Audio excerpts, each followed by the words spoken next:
In this video, we'll make this Batarang from 3D print to a finished and weathered prop. Hello everyone, this is Chen. In the past few years, I started an Etsy business selling 3D printed props. I have sold hundreds of these Batarangs. I want to share all the experiences and tips along these years. Hopefully those can help you to make your perfect props become the superhero you always want to be. We do have some frames to remove, and the best tool for that job is this deburring tool.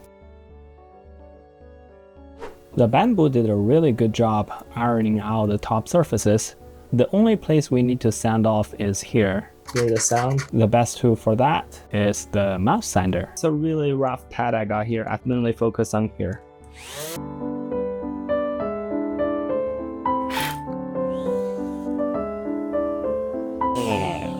Even though you can still see some layer lines, it's good enough for next step. Here's a comparison before and after. Yeah, that's it. That's how fast it is. It's much faster than hand sanding. Detail is kind of filled up. To clear that, you can either use a brush or airbrush. Now we can move to the next step, which is priming.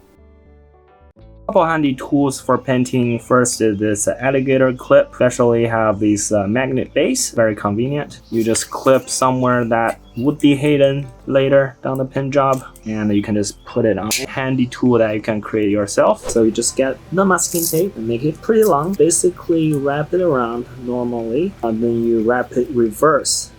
So the sticky side is on the outside. Sticky stick, put your small parts on it. And once you're done, when you get dirty, you can just unwrap it and reuse. And for the actual primer for 3D print projects, I highly recommend this filler primer. Before we do any spray paint, make sure you shake it really well. This is a heavy primer, so you don't have to be very precise. More emphasis on the sanded area, and you can still see a line right here. So that's another benefit of the primer, is that you can see the artifacts or defects.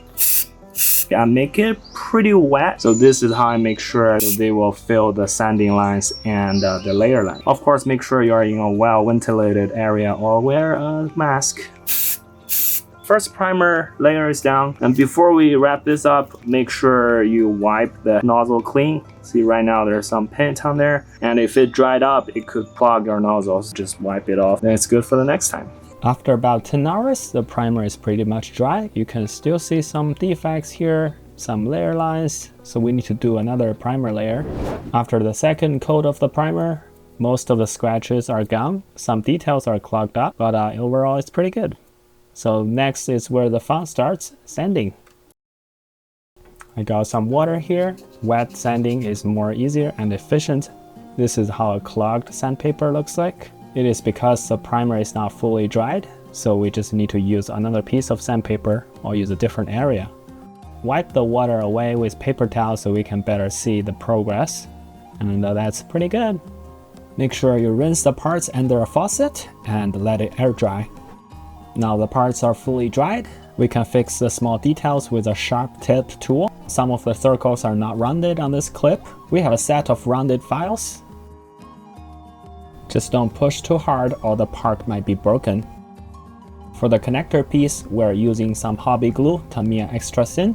This is really good for ABS plastic, so give them a generous coat and add more into the gaps so the glue can go into the crevices. Let it dry for a minute, then we should be good. Make sure you use super glue if you're doing a PLA print. To paint, first you want to put it somewhere, kind of lift it up. If you put it on a flat surface and you flood the part, the paint could get under here and fuse them together, so you don't have a good looking bottom. For the paint, I'm gonna use this one, the semi-gloss, perfect for our Batarang here. Don't buy those enamel kind, because those dries really slow. Feel tacky even after a week. Same deal. This is not perfect, but I will let it dry for a little bit. Too much, it will dry much slower. Yeah, we'll come back later, probably in a couple hours, and then apply another coat, and it should be good. And don't forget to clean the nozzle. Saved a bunch of nozzles. I keep them if they're still workable, just in case. Oh no. Well, luckily it didn't flip over. I made a mistake here that I have applied the second coat too thick. There's a lot of paint pulled on this area. When it's dried, it's having this cracking look. Some scratches show through, little blemishes from the sprays. Another round of sanding and polishing, then we spray the black again. So this time we're gonna use some 600 grit paper, focus mainly on the cracking area. It's a circular motion. The sanded area are becoming matte versus the unsanded, untouched area are still gloss. That means we need more work over there. When some of the primer has been shown through, we're gonna cover that up with our final coat. Dirty dark water from the sanding. After you wash them off and let it dry, then we can paint it again. Another layer of spray. This looks really good, especially if you check under the light. Now it's time to paint some details. We're using acrylic markers here. Since the base is dark and the orange is lighter, it takes multiple passes to fully cover. And just make sure you let it dry between each pass and it should have a smooth surface. For the blade silver detail, we're also using acrylic marker. This is from a metallic set. Snap on the 2 clips, then you got a brand new Batarang. Now we can start the weathering process. We will use the same acrylic marker but on the hard tip. Use the edge of the tip so you can add edge highlights. Think of where this could get damaged. It's all about randomness. If you made a mistake, you can smudge it off. We can also add little fine scratches with the tip. This one looks a little thick, so we can use some water and a Q-tip to clean up.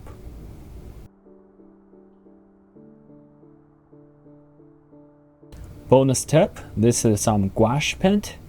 My own mixture to simulate dust.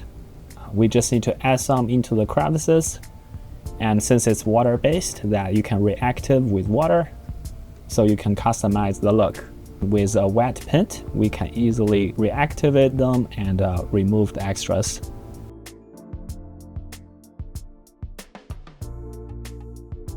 So that's it, a weathered prop.